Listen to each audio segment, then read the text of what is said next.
14 अगस्त 1947 रात 12 बजे। ये वक्त पूरी दुनिया के लिए एक आम रात का वक्त था, लेकिन भारत के लिए ये एक नए युग की शुरुआत थी। हर जगह खुशी की लहर थी, लोगों का हुजूम था, क्योंकि शुरुआत होनी थी एक साथ आगे बढ़ने की। लेकिन कुछ नेताओं और अंग्रेजों ने इस खुशी के मौके को करोड़ों लोगों के गम में बदल दिया। मौका था बंटवारे का, एक देश का बंटवारा भारत से पाकिस्तान के निकलने का। इस बंटवारे से नेताओं में भले ही खुशी होगी, लेकिन आवाम में दर्द था। बंटवारे का दर्द वही अच्छी तरह जानते हैं जिन्होंने इस दर्द को खुद सहा हो, जिन्हें अपना घर छोड़ना पड़ा हो, जिन्होंने अपनों को खोया हो। उनके दिलों में ये दर्द आज भी जिंदा है। देश का बंटवारा हुआ, दंगे हुए, कत्ल हुए। अगस्त के महीने में देश आजाद हुआ, पर इसी महीने में देश के टुकड़े हुए। आज हम उसी दिन की बात करेंगे।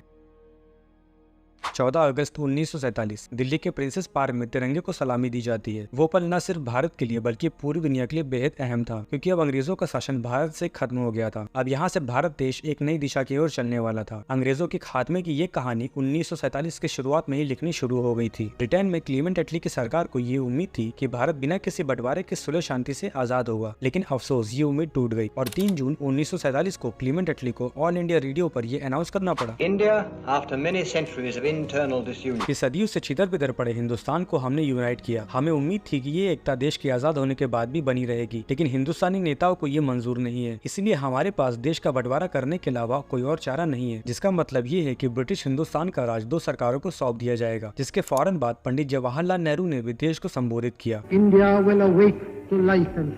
और कहा कि ब्रिटिश सरकार ने देश के कुछ हिस्सों को भारत से अलग करने का प्रस्ताव दिया है और देश को आजाद करने की बात कही है। हमने उनकी ये बात मान ली है। हम खुश नहीं है, लेकिन हमें लगता है कि देश के भविष्य के लिए ये फैसला सही है। 14 अगस्त की शाम नेहरू अपने 17 करोड़ वाले घर पर इंदिरा गांधी और पद्मना नायडू के साथ बैठे हुए थे कि तभी एक फोन बजता है। फोन रखते ही नेहरू का चेहरा लाल पड़ गया था और आंखें आंसुओं से भरी हुई थी। लाहौर के नए प्रशासन ने हिंदू और सिख इलाकों के पानी की सप्लाई काट दी थी। लोग प्यास से पागल हो रहे थे और जो औरतें और बच्चे पानी की तलाश में बाहर निकल रहे थे, उन्हें वहाँ चुन चुन कर मारा जा रहा था। नेहरू इंदिरा को बोलते हैं कि ऐसे में वो अपने 15 अगस्त के भाषण को कैसे दे सकते हैं। वो कैसे कह सकते हैं कि देश की आजादी पर वो खुश हैं, जबकि उनका लाहौर जल रहा है। तो इंदिरा कहती हैं कि आप अपने आज रात के भाषण पर ध्यान दीजिए। लेकिन नेहरू का मन अब उखड़ गया था, पर फिर भी 11:55 पर सेंट्रल हॉल में नेहरू की आवाज गूंजती है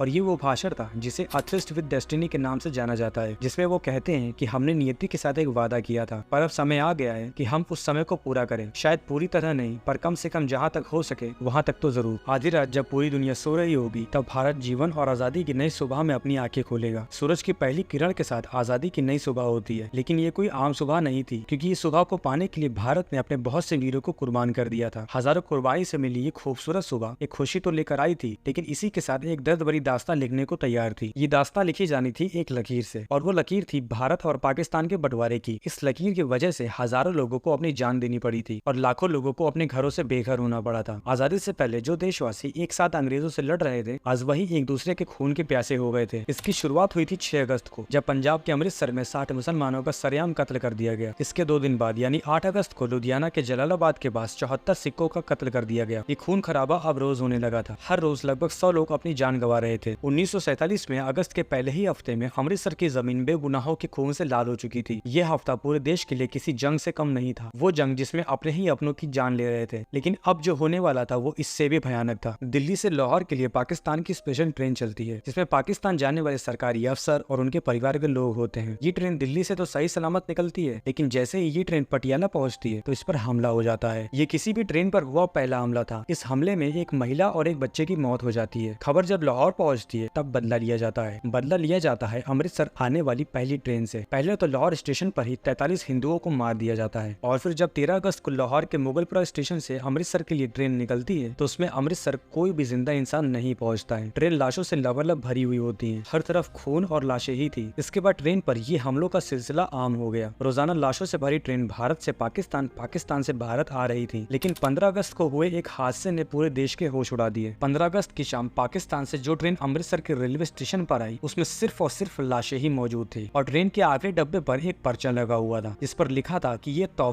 तोहफा है पटेल और नेहरू की आजादी का। इसके बाद दोनों तरफ कोहराम मच गया। दिल दहला देने वाला वो नजारा ये बताने के लिए काफी था कि बंटवारा कितना सही था और कितना गलत। कल तक जो लोग एक दूसरे के लिए जान देने के लिए तैयार थे, आज वही एक दूसरे की जान के प्यासे हो गए थे। इस बंटवारे की वजह से हजारों लोगों को रातों रात पाकिस्तान से भारत आना पड़ा, और वही हजारों लोगों को भारत से अपना घर बार, काम काज सब कुछ छोड़कर पाकिस्तान भागना पड़ा। इस फैसले ने हजारों घर बार और परिवार तबाह कर दिए। वहीं बहन बेटियों की इज्जत लूटी गई और दोनों सरहदों को जोड़ने वाली रेलगाड़ी हजारों लोगों के लिए जिंदा ताबूत बन गई। हम आज बेशक उन मंजर को देख नहीं सकते, लेकिन जिन्होंने वो खतरनाक मंजर देखा है वो उसे याद करके आज भी सहम जाते हैं। ये बंटवारा नेताओं को उस वक्त भले ही खुश कर देने वाला था, लेकिन इतिहास में ये किसी काले अध्याय की तरह याद किया जाएगा। 1947 के बंटवारे का सबसे बड़ा दर्द महिलाओं ने झेला था। अनुमान है कि इस दौरान 75,000 से 1 लाख महिलाओं का अपहरण, हत्या और बलात्कार हुआ था। जबरन शादी, गुलामी के ये जख्म सब बंटवारे में औरतों के हिस्से में आए थे। वाकई 15 अगस्त की सुबह वो सुबह नहीं रही होगी जिसके लिए देश के वीरों ने अपना सब कुछ निछावर किया था। भगत सिंह, राजगुरु, सुखदेव, आजाद ने इस भारत का तो सपना नहीं देखा होगा। सोचिए उस दर्द की तासीर क्या रही होगी जिसने गुजियों की थाली और सेवइयों के डोंगों की अदला बदली रोक दी, जिसने शाम नुक्कड़ पर मिलने वाले दोस्तों की यारियां छीन ली, जिसने मुसलमान भाइयों से उनकी हवेलियां हथिया ली, जिसने हिंदुओं के लाहौर की गलियों की रोशनी खत्म कर दी। किन लोगों ने किया ये सब? देश 15 अगस्त को आजाद हुआ था, लेकिन देश के बंटवारे का ये जहरीला फैसला 18 जुलाई 1947 को ही ले लिया गया था। 18 जुलाई 1947 को भारतीय स्वतंत्रता अधिनियम को स्वीकृति मिली। इसकी नींव माउंटबेटन योजना ने रखी थी। इसमें देश की आजादी के बदले अंग्रेजों ने इसके 2 टुकड़े करने की ठानी थी और इस काम के लिए चुना गया था लंदन के प्रसिद्ध वकील सिरिल रैटक्लिफ को। वो रैटक्लिफ जो कभी भारत आए ही नहीं थे, जिन्हें न यहाँ की संस्कृति की जानकारी थी, न यहाँ की तहजीब का इल्म था। ये सिर्फ एक नक्शे पर एक लकीर खींचने आ रहे थे और उस वक्त उन्हें भी शायद ये नहीं पता था कि वो दुनिया का सबसे सियाह फैसला लेने जा रहे हैं। अंग्रेजों ने फूट डालो राज करो की नियति के तहत 1906 में मुस्लिम लीग को मान्यता दे दी। उस समय लीग के लगभग सभी सदस्य मुसलमानों के ऊंचे तबके से आते थे और इस तरह 1915 में बनी हिंदू महासभा हिंदुओं के ऊंचे तबके से ही बनी थी। मुस्लिम लीग, हिंदू महासभा, आरएसएस राष्ट्र पर राज करना चाहती थी, जबकि कांग्रेस और राष्ट्रीय स्वाधीनता आंदोलन का लक्ष्य आजादी पाना था। अब अगर एक देश के लिए लक्ष्य अलग अलग होंगे तो राह मुश्किल तो होगी ही। इसके बाद पंडित नेहरू ने 1937 में मुस्लिम लीग के सदस्य को उत्तर प्रदेश की सरकार में शामिल करने से साफ इनकार कर दिया। इस इनकार ने मुस्लिम लीग के ऊपर चोट का काम किया। अब लीग में गुस्सा बढ़ रहा था। वही 1945 में शिमला सम्मेलन हुआ। इसमें वॉइसरॉय लॉर्ड वेल्स के साथ देश के बड़े नेताओं ने हिस्सा लिया। हालांकि ये सम्मेलन विफल रहा था। जिन्ना भी इस सम्मेलन में शामिल हुए थे। ये वही जिन्ना है जिसने हिंदू मुसलमान एकता पर जोर देते हुए मुस्लिम लीग के साथ लखनऊ समझौता करवाया था। लेकिन कांग्रेस से नाखुशी के बाद जिन्ना ने अलग देश की मांग कर ली, क्योंकि अब उन्हें लगने लगा था कि भारत में अब मुसलमानों के साथ परायों जैसा बर्ताव हो रहा है। इसके अलावा बंटवारे की एक ये भी वजह मानी जाती है कि जिन्ना भारत के पहले प्रधानमंत्री बनना चाहते थे, लेकिन उन्हें लगने लगा था कि वो भारत के पहले प्रधानमंत्री नहीं बन पाएंगे। इसीलिए उन्होंने अलग मुल्क की मांग की। बंटवारे के पीछे असल राजनीतिक कारण क्या थे ये अभी तक साफ नहीं है। पता नहीं कौन कौन से एक्सप्लेनेशन के जरिए इस ऐतिहासिक त्रासदी की वजह दी जाती है। बहरहाल कहानियां अलग अलग जरूर है, लेकिन दर्द एक है और वो दर्द है बंटवारे का। बंटवारे का दर्द लोग अभी तक भूल नहीं पाए हैं। सीमा रेखाएं तय होने के बाद लगभग 1.5 करोड़ लोगों ने सीमा पार करके अपने नए देश में शरण ली। 1951 की स्थापित जनगणना के अनुसार विभाजन के बाद 72,26,000 मुसलमान भारत छोड़कर पाकिस्तान गए थे और 72,49,000 हिंदू और सिख पाकिस्तान छोड़कर भारत आए थे। वही बंटवारे में पंजाब और लाहौर ने सबसे ज्यादा दर्द सहा। आज भी न जाने कितनी कहानियां अनसुनी है, आज भी न जाने कितनी दास्तानों को लफ्ज नहीं मिल सकी है। आंकड़ों की माने तो बंटवारे में लगभग 20 लाख लोगों की जान गई थी, लेकिन ये सिर्फ आंकड़ा है। ट्रेनों में लाशों का जत्था, मोहल्लों में अगजनी और गाँव के पलायन में गई जानों की ठीक गिनती करवाना मुश्किल है। और ऐसे ही न जाने कितने हालात उस वक्त एक साथ गुजर रहे थे। उन सबको एक साथ किसी एक कहानी में समेटना नामुमकिन है। अगर आपके पास ऐसे ही कोई दर्द भरी कहानी है तो कमेंट सेक्शन में जरूर बताएं और साथ ही ये बताएं कि क्या बंटवारा सही में सही था या गलत। अगर आपको ये वीडियो पसंद आई है तो इसे लाइक करके शेयर जरूर करें। जय हिंद।